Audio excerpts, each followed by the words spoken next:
In the shadow of King Henry VIII's court, I was just a tool, an executioner's assistant, trained to obey without question. Then came Anne Askew, a woman accused of heresy, tied to chains, unbroken, fearless. Her calm defiance shattered everything I believed about duty, justice, and fear. I followed orders, yet her courage and forgiveness haunted me, igniting a fire I could not ignore. Witness her story, live the terror of obedience, and discover how one woman's truth can change a life and awaken a soul. I am not afraid of fire, Master Cole told me on my first day. You shouldn't be either. I'm not, I lied. You will be, he said, staring at me. But you'll learn to hide it. My name does not matter. Men like me are not remembered. I am just an assistant, one who prepares ropes, wood, and silence.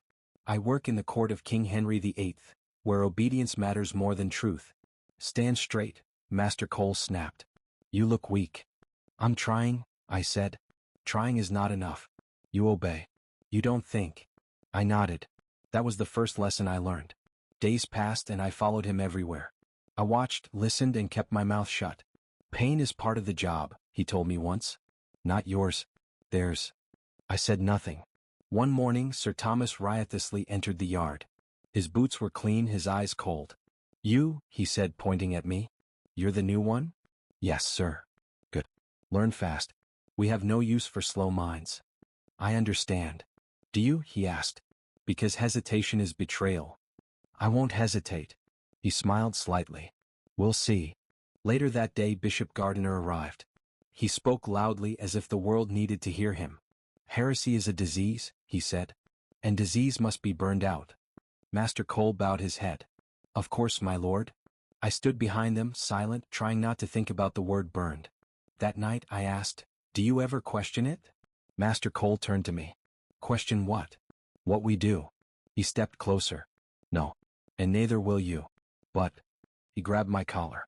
Listen to me. Doubt will get you killed. Or worse. I swallowed. Worse? Feeling, he said. Feeling will destroy you. I said nothing after that.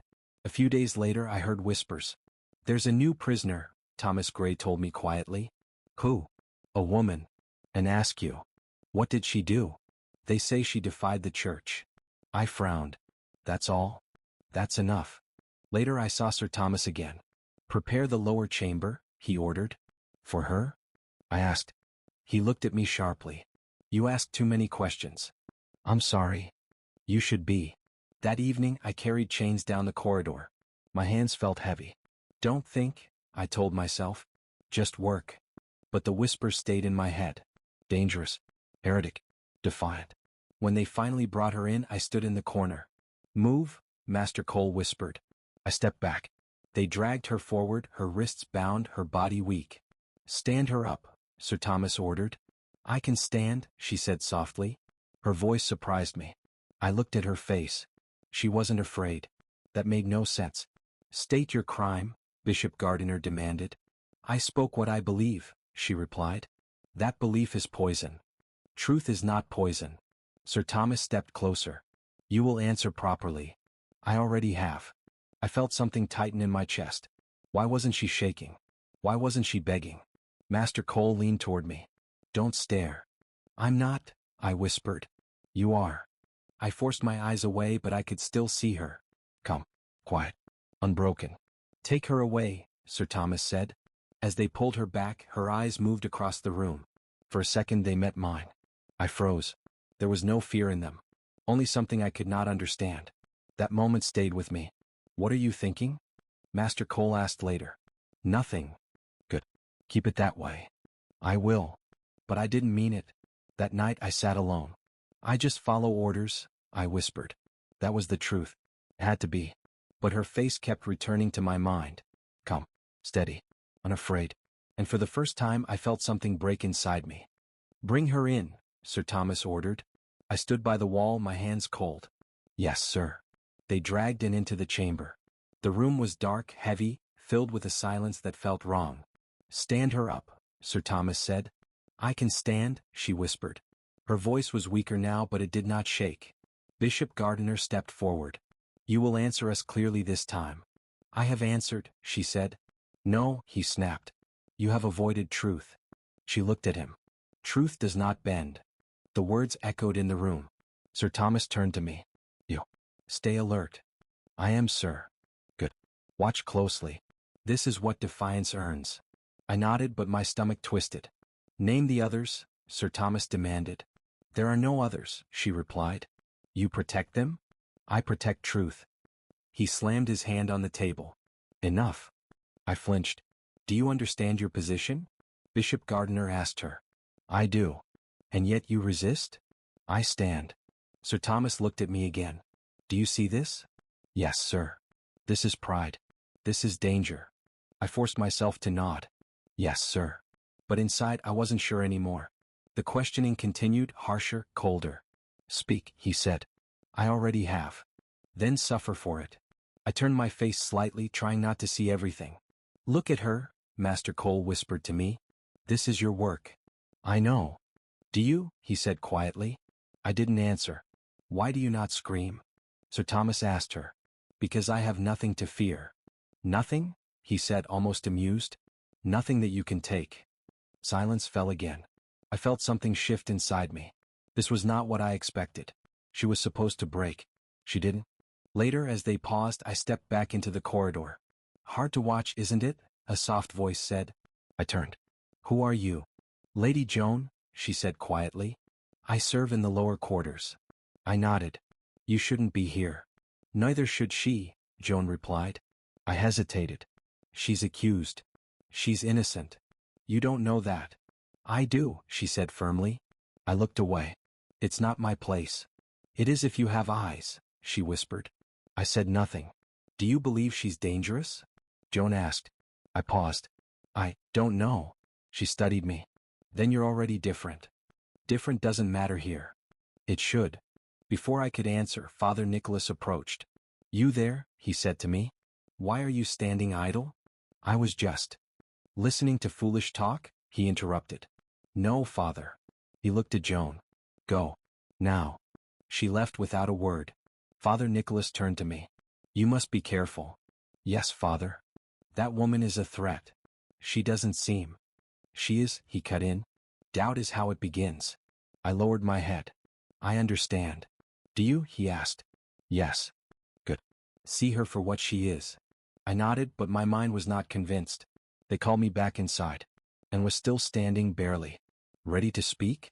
Sir Thomas asked. I have spoken. He sighed. You are stubborn. I am certain. He stepped closer. Certainty will destroy you. Then so be it. I felt my chest tighten again. Why wasn't she afraid? Why was I? As they continued, her eyes moved again. This time she looked directly at me. I froze. You don't have to be like them, she said softly. No one else reacted. But I heard it. I felt it. I looked away quickly. Focus, Master Cole whispered. I am, I said, but my voice was weak. The rest of the interrogation blurred. Her words stayed clear. You don't have to be like them. That night I couldn't sleep. What is happening to me? I whispered. For the first time I felt guilt. Not fear. Not obedience. Guilt. And I knew something had changed. I was no longer just a tool. Why are you distracted? Master Cole asked me. I'm not, I said quickly. You are, he replied. I see it in your face. I'm doing my duty. Duty without control is useless, he said. What's wrong with you? Nothing. He stepped closer. You're thinking. I stayed silent. That's your problem, he said. Feeling is weakness. I'm not feeling anything. Don't lie to me, he snapped. That woman is getting into your head. She's just a prisoner. Then treat her like one. I do. Do you? He said. Because I see hesitation. I clenched my fist. I won't hesitate. You already are, he said coldly. Fix it. He walked away, leaving me alone with my thoughts. But I couldn't push them away. Her voice, her eyes, her calm, followed me everywhere. Later I found Thomas Gray near the yard. You look worse than yesterday, he said. Do I? Yes, he replied. What's going on? I hesitated. Do you ever doubt this? He looked around quickly. Keep your voice down. I'm serious. He sighed. Every day. I stared at him. Then why do you stay? Because I want to live, he said. You should want that too. So we just accept it? We survive, he answered. That's enough. It doesn't feel like enough. It has to be, he said. Fear keeps us alive. I shook my head. Fear keeps us trapped. He didn't reply. Do you think she's guilty? I asked. Thomas paused. I think she's brave. That's not the same. No, he said quietly. It's worse. I frowned. Worse? Because brave people don't break, he said. And this place is built to break people. I felt a chill. So what happens to her? He looked away. You already know. That night I couldn't ignore it anymore. I took a small cup of water and walked toward her cell. Stop, my mind said. This is dangerous. But my feet kept moving. When I reached her, she was sitting against the wall. You came back, she said softly. I froze. You knew I would? Yes. Why? Because you're not like them. I am, I said quickly. I work for them. You don't believe in them. I stepped closer and handed her the water. Drink. She took it slowly. Thank you. You shouldn't thank me. Why not? Because I'm part of this. She looked at me carefully. And yet you came. I couldn't meet her eyes. I don't know why. I do, she said gently. Then tell me. Because your heart is still alive.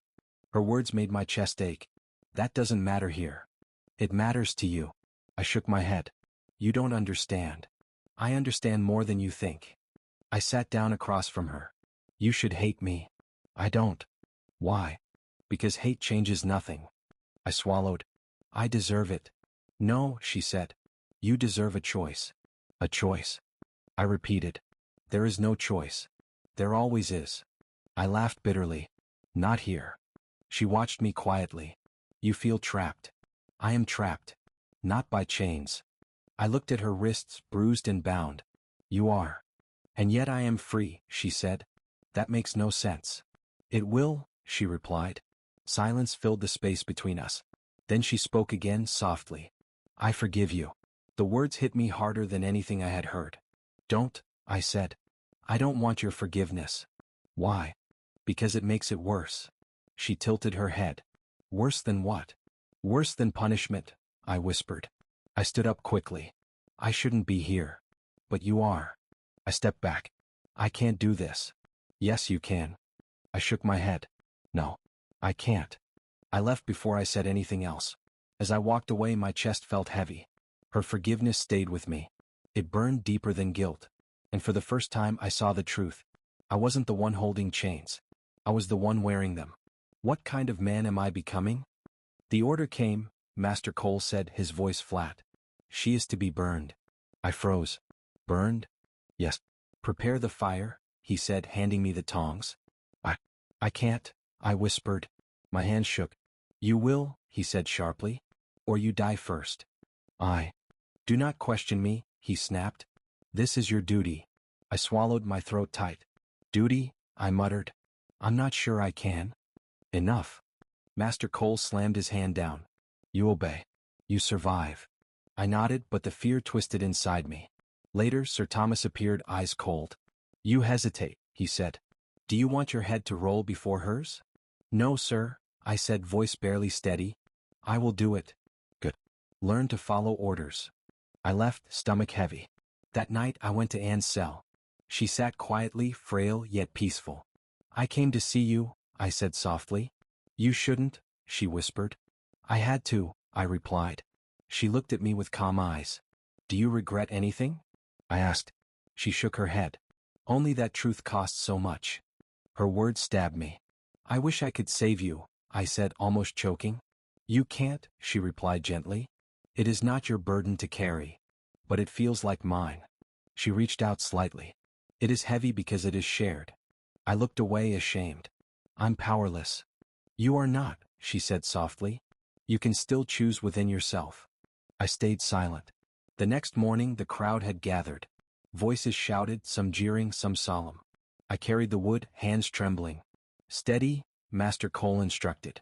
I nodded, but my chest felt tight. Steady, I whispered to myself. Sir Thomas approached. Do it quickly. Do not falter. Yes, sir, I said. I arranged the wood, feeling the weight of every log. The flames waited like a living thing. I looked at Anne. Her eyes were calm, accepting. This is wrong, I screamed inside. This is wrong. Her gaze met mine. She didn't flinch. "You are stronger than you know," she whispered. I could not answer. My body obeyed. I laid the match. The fire took immediately, crackling, licking at the stakes. "Move back," someone shouted. I stepped aside, hands shaking violently. My heart pounded. My mind screamed. I saw her face, peaceful even in the flames. I wanted to run forward to stop it all. I wanted to save her, even if it meant my life. But my hands were empty. My voice was silent. Master Cole stood beside me, expressionless. "This is duty," he said. I couldn't speak.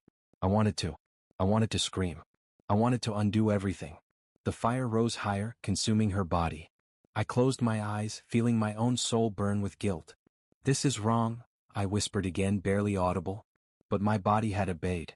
And in that moment, I realized that obeying orders did not absolve me. I had helped destroy something far greater than life itself. And I did not know how to forgive myself. The morning was still when they brought her forward. "She cannot stand alone," Master Cole said, his voice low. I swallowed hard. "Should I help her?" "Do what you are told," he replied. I nodded, though my hands shook. They tied Anne to the stake. Her body sagged, weak, trembling slightly. "You ready?" Sir Thomas asked me. I'm ready," I said, though I wasn't. The crowd murmured, their voices growing louder. Some jeered, some whispered prayers. I felt their eyes on me, though I wished I could disappear. Bishop Gardiner said nothing. He simply watched, cold as stone. "She is still breathing," Master Cole remarked. "Remember that." I glanced at Anne. Her eyes lifted to mine. "Be free," she whispered. My chest constricted. I can't," I stammered. "You must," she said softly. "It is your part. And it will not define you." I tried to nod. My fingers trembled as I picked up the match. "Do it now," Sir Thomas commanded. I raised the flame to the kindling. My hands quivered violently. "This is wrong," I shouted inside my head. "This is wrong." Anne's gaze held me, calm, unbroken. She didn't flinch. Didn't plead. "I wish I could stop this," I whispered aloud. "You can't," she said gently. "Only yourself." The fire caught. Wood cracked and hissed. Smoke spiraled upward. I stepped back. My heart pounded. The heat washed over me, but it felt like the flames were inside me, consuming everything. Lady Joan sobbed somewhere near the edge. Thomas Gray turned his head, refusing to watch. I felt a strange silence over parts of the crowd. Their murmurs faded as the blaze grew. But Sir Thomas stood, expression tight, satisfaction flickering in his eyes. "Keep your composure," Master Cole hissed. "This is duty." I wanted to scream. I wanted to run forward, to tear her free. But I could not. My hands were empty, my voice silenced by fear and obligation. The smoke stung my eyes. My chest heaved. My stomach churned. "You are the fire," I whispered under my breath. "Not her." Her voice, calm even in the blaze, echoed in my mind. "Be free." I wanted to be free. I wanted to be brave. I wanted to live without guilt. But my body had done this. And I felt it deeply. Every scream of the flames, every crack of burning wood, became mine. I looked at the crowd again. Lady Joan clutched her hands to her face. Thomas Gray remained turned. Others were quiet, uncertain. The heat pressed closer, wrapping around me, and in that moment, I realized something fundamental. "This cannot be forgotten," I murmured. "It cannot be ignored." Sir Thomas's cold satisfaction felt like a punch in my gut. I clenched my fist. "No more," I whispered. "What?" Master Cole asked sharply. "I will not stay silent anymore," I said firmly, my voice shaking but determined. The fire roared, but inside I felt a spark awaken. I would carry her truth. I would not be a tool anymore. I would act, speak, and remember. The flames continued to rise. Anne's eyes remained in my mind. Come, defiant, free. And something inside me broke. Not with fire, but with resolve. I would never be silent again. The morning after, whispers filled the corridors. "Did you see her?" someone asked. "Yes," another replied. Calm as stone, even in fire. I kept my head down, listening. "People are talking," Thomas Gray said quietly, approaching me. "They will regret it," I muttered. "Or they'll be afraid," he replied. "Either way, it changes things." "I don't know if it's enough," I said. "Enough for what?" he asked. "For truth," I admitted. "For justice." He nodded slowly. "We can only speak carefully." I glanced around. "Careful words feel heavy." "Better than silence," he said. Trust me. Later, I overheard Sir Thomas complaining to a court official. They dare question my judgment? He hissed. Bishop Gardiner glared beside him. They are fools. They cannot understand power. They will see, Sir Thomas said. We control them. But even as they spoke, I saw doubt creeping into their faces. I began sharing what I had witnessed with quiet voices, carefully. They burned her, I told a trusted few. But she stood unbroken. Thomas Gray leaned closer. You're brave to speak. I have to, I said. Someone must remember the truth. Even Father Nicholas, I noticed, lingered after prayers, his eyes troubled. You think you did wrong? He asked me once, voice low. I saw courage, I said. And I saw what fear does to men. He said nothing, only nodded. Master Cole appeared later. You shouldn't talk, he warned. Danger grows with words. I'm not afraid anymore, I said firmly. You will pay, he muttered. Perhaps, I replied. But silence is worse. Over weeks, the men who seemed untouchable began to falter. Sir Thomas lost influence. He snapped at subordinates. Decisions were questioned. Bishop Gardiner faced whispers that reached the king's ears. His harshness, once a strength, became a liability. I watched quietly, feeling a strange satisfaction. Not triumph, but clarity. I don't need to act, I said to Thomas Gray. Time does it all. He nodded. Karma, then? Yes, I said. It only needs time. Even the powerful fall, I realized, not because of force, not because of vengeance, but because truth has a way of surfacing. I spoke carefully now, remembered Anne's words, shared her courage. The fear that once gripped me loosened, replaced by resolve. I will not forget, I whispered. And neither will they, Thomas Gray said quietly. I realized for the first time that witnessing was a kind of power too. The flames had burned her body, but her spirit had left a mark far stronger. And in that mark, justice quietly took its course. I understood at last. The chains of fear could break without striking a single blow. Karma didn't need my hands. It only needed the truth. I left the yard quietly that morning. Where are you going? Master Cole asked. I'm done, I said, my voice shaking. You can't leave, he snapped. This is your life. No, I said firmly. It's not my life anymore. He stared at me, unreadable. You'll regret this. Maybe, I admitted. But I can't stay. As I walked through the streets, I felt the weight of every choice pressing on me. I was part of her death, I whispered to myself. The words burned, but they were honest.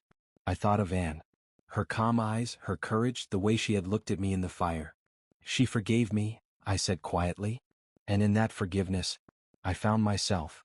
I began speaking to others, sharing her story in whispers. She was brave, I would say. Even when they tried to break her, she stood unbroken. Remember her courage, her truth. Some listened. Some turned away. Some nodded quietly as if understanding more than they let show. Thomas Gray joined me on more than one occasion. You're changing things, he said.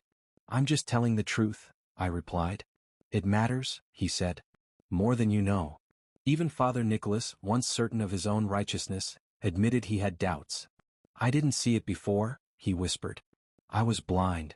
You weren't alone, I said. Now we see it together. I no longer feared speaking. I no longer obeyed blindly. Her voice, her courage, I told anyone who would listen, saved more than her own life. It saved me. I walked on, leaving the executions behind, leaving Master Cole's lessons, leaving Sir Thomas and the cold commands. I am not the man I was, I whispered. I cannot be that man again. The fire that had killed her still haunted me, but now it carried meaning. It was not the flames that destroyed me, I said quietly. It was her truth that remade me.